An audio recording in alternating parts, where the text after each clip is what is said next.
Listen, when people talk about EMP attacks, they love to picture the dramatic stuff.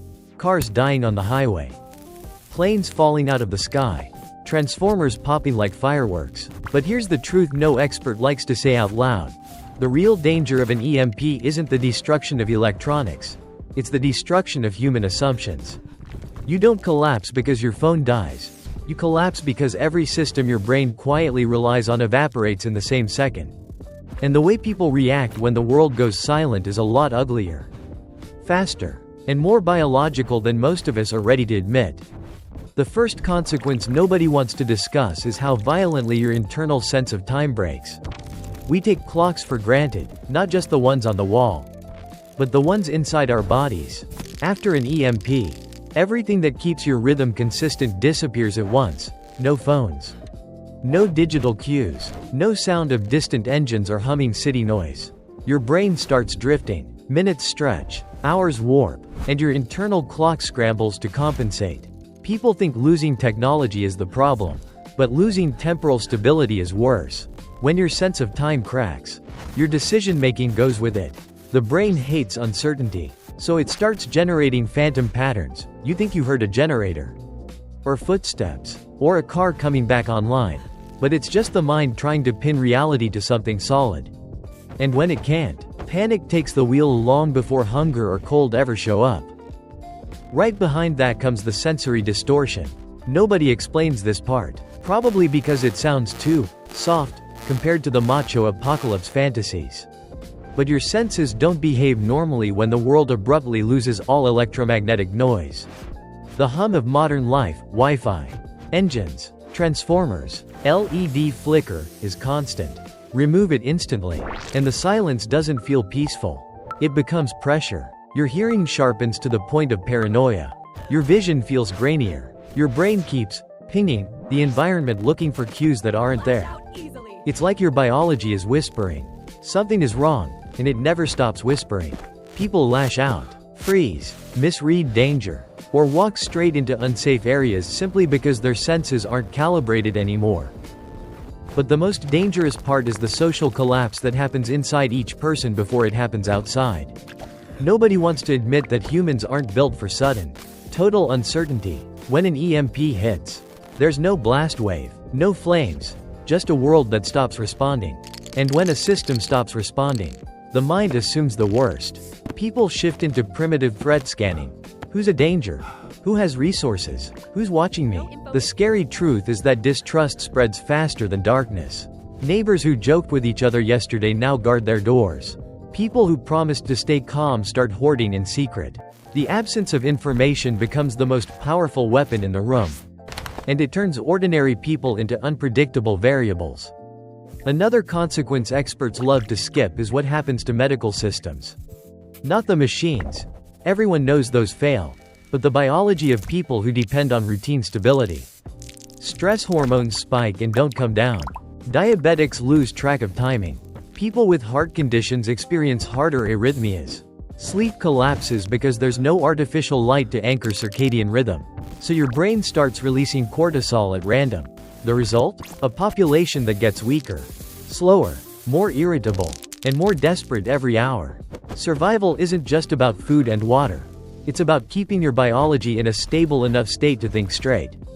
And after an EMP, the human body becomes the most volatile system in the disaster zone. Then comes the brutal irony. The first 24 hours feel survivable. But the second 24 hours break people. Without electronics, your brain loses all the micro-validations it's used to, the little confirmations that reality is consistent. You can't check the weather. You can't check the time. You can't check on people who live 5 minutes away. Your mind spins up a worst-case generator and runs it non-stop. And here's where the real survival insight kicks in. Your brain burns calories like a malfunctioning engine when it's stressed. After 2 days, people aren't just scared, they're cognitively exhausted. They start making catastrophic decisions not because they lack gear, but because their mental energy is gone. One of the most overlooked consequences is how quickly leadership structures collapse. Not governments, those take time, but the tiny, personal hierarchies that guide everyday life. People follow routines, schedules, bosses, parents, Teachers, alarms, deadlines. Remove every external authority instantly. And some people become dangerously passive while others become dangerously impulsive. The vacuum of structure turns small groups unpredictable. Even families fracture into fixers, freezers, and fighters because crisis reveals how each brain handles chaos. If you're not aware of this dynamic, you'll misjudge who you can rely on, and that mistake can cost you everything. Another hidden danger is the chain reaction of micro-failures.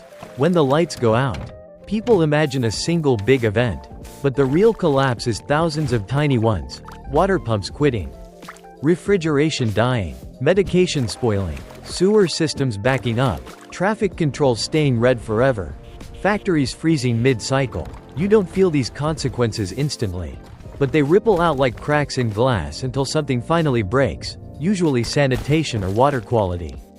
And once those two go, disease doesn't creep in, it sprints. But here's the twist almost no one talks about. An EMP makes people overestimate threats they can't see and underestimate the ones they can. You worry about looters, but your actual threat might be dehydration. You panic about the grid, but your real risk is contaminated water. Humans are wired to fear the dramatic, not the inevitable, and an EMP flips that bias into a trap. The sooner you learn to prioritize biology over fear, the longer you'll last. And eventually you reach the part of the disaster experts hate discussing. The moment when people realize no help is coming. Phones won't suddenly blink back to life. Cars won't reboot. Rescue plans built around electronic communication simply don't fire. This is when the human brain undergoes its harshest shift, from temporary outage to permanent new reality. Some people collapse internally at this moment. Others switch into problem-solving mode so intense it almost looks calm. But only the ones who understand their own psychology have a real chance of steering the group instead of being shaken apart by it. The final consequence, the one nobody dares to put in official reports, is the simplest. An EMP doesn't destroy modern society because it breaks machines. It destroys modern society because it reveals how few people know how to function without them. The fragility isn't in the infrastructure, it's in the minds that assumed the infrastructure would always be there. If you want to survive, the first thing you prepare isn't your gear, it's your head. The people who make it through aren't the strongest or the most armed. They're the ones who stay rational when the world stops giving them feedback. When the shock wears off, the next wave people never expect hits. The collapse of trust in tools that do still work. After an EMP, not everything fails. Some low-tech devices survive. Some vehicles might sputter back to life. Older machinery might resist the pulse. But here's the twist, even when something still functions, people hesitate to trust it. You start second-guessing every spark, every battery, every motor. You wonder, is this going to fail the second I depend on it? That hesitation slows reaction time. And hesitation is lethal in survival. Humans don't crumble because tools vanish. They crumble because they no longer believe in the tools that remain. That psychological fracture quietly dismantles every survival plan people thought they had. Then comes the energy crash. Not the electrical one, yours. In the aftermath of an EMP, the body burns through glucose at triple speed because it's stuck in a loop of hypervigilance. Your adrenal system stays locked on alert. Even when nothing obvious is happening, you might think you're standing still. But internally your heart, your nerves, your muscles are draining resources like a machine running at max RPM without cooling fluid. People hit a wall around the 48 to 72 hour mark. They shake, they snap at others, they lose emotional control, and worst of all, they lose the ability to prioritize tasks. Without fuel, the human mind can't perform the triage decisions that survival demands. And once you can't rank problems, every problem becomes an emergency, which means none of them get solved. Something else kicks in around this time, the breakdown of social memory. Before a disaster, communities rely on learned habits, where to meet, who handles what, how information flows. After an EMP, all of those shared assumptions vanish. People forget the invisible choreography that kept society coherent. They don't know which neighbor has medical skills. They don't remember who has a well. They don't recall the backup plan their district claimed to have. The network dissolves, Not because of danger, but because the cues that reinforce collective behavior disappear. And once social memory goes dark, cooperation becomes improvisation, messy, emotional, and dangerously inefficient. But the deadliest consequence slips in quietly. People lose the ability to verify reality.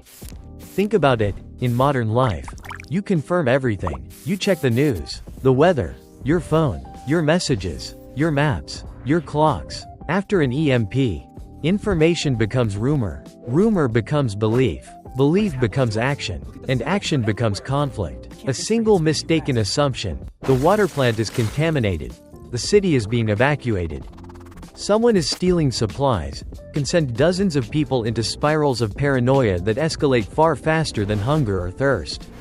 Survival becomes less about the environment and more about navigating human error. The strongest people in an EMP aftermath are the ones who verify before reacting, even when verification feels impossible. And there's the infrastructure domino nobody talks about: waste. Not the dramatic kind, the biological kind. Without electricity, waste treatment plants stop. Without pumps, sewage doesn't move. Without refrigeration, organic material spoils. Within days, pathogens multiply on surfaces, in standing water, in abandoned food supplies. Disease becomes a background radiation that grows stronger every hour. It's not glamorous, it's not cinematic, but it kills faster than any looter, any fire, any roaming group looking for trouble. People forget that sanitation is the true backbone of civilization. And when that backbone breaks, everything else becomes secondary. Your immune system becomes your last reliable defense, and even that falters under stress and poor sleep. Then you reach the stage experts almost never admit exists: emotional inversion. After enough days without electronics, without certainty, without rhythm, something strange happens in the human mind. Fear doesn't stay fear, it mutates into numbness. People stop jumping at noises. They stop checking the horizon. They stop caring about tomorrow. This is the most lethal psychological zone of all, because it tricks you into thinking you're calm when you're actually shutting down. You make reckless decisions not because you're brave, but because your emotional circuitry is running on fumes. The survivors who make it past this point are the ones who treat numbness like a warning sign instead of relief.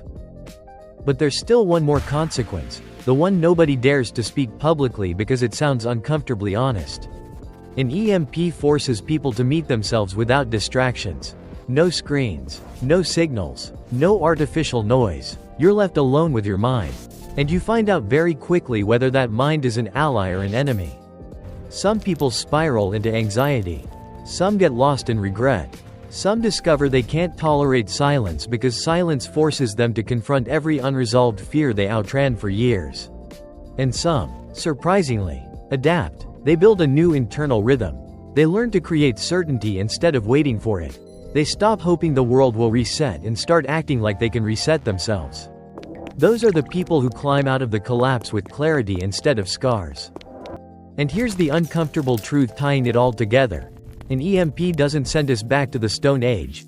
It sends us back to our natural baseline. It exposes how deeply we depend on invisible systems to stabilize our psychology, our biology, our relationships, and our ability to think. When those systems vanish, the real question isn't whether society will collapse. It's whether you will collapse before society does. If you can regulate your mind, stabilize your body, keep your decisions grounded in reality instead of fear, and rebuild cooperation instead of letting distrust spread, then you're already ahead of 90% of people in an EMP aftermath. Surviving isn't about dodging the pulse, it's about navigating the silence that follows it. And that silence is where humanity either unravels or evolves.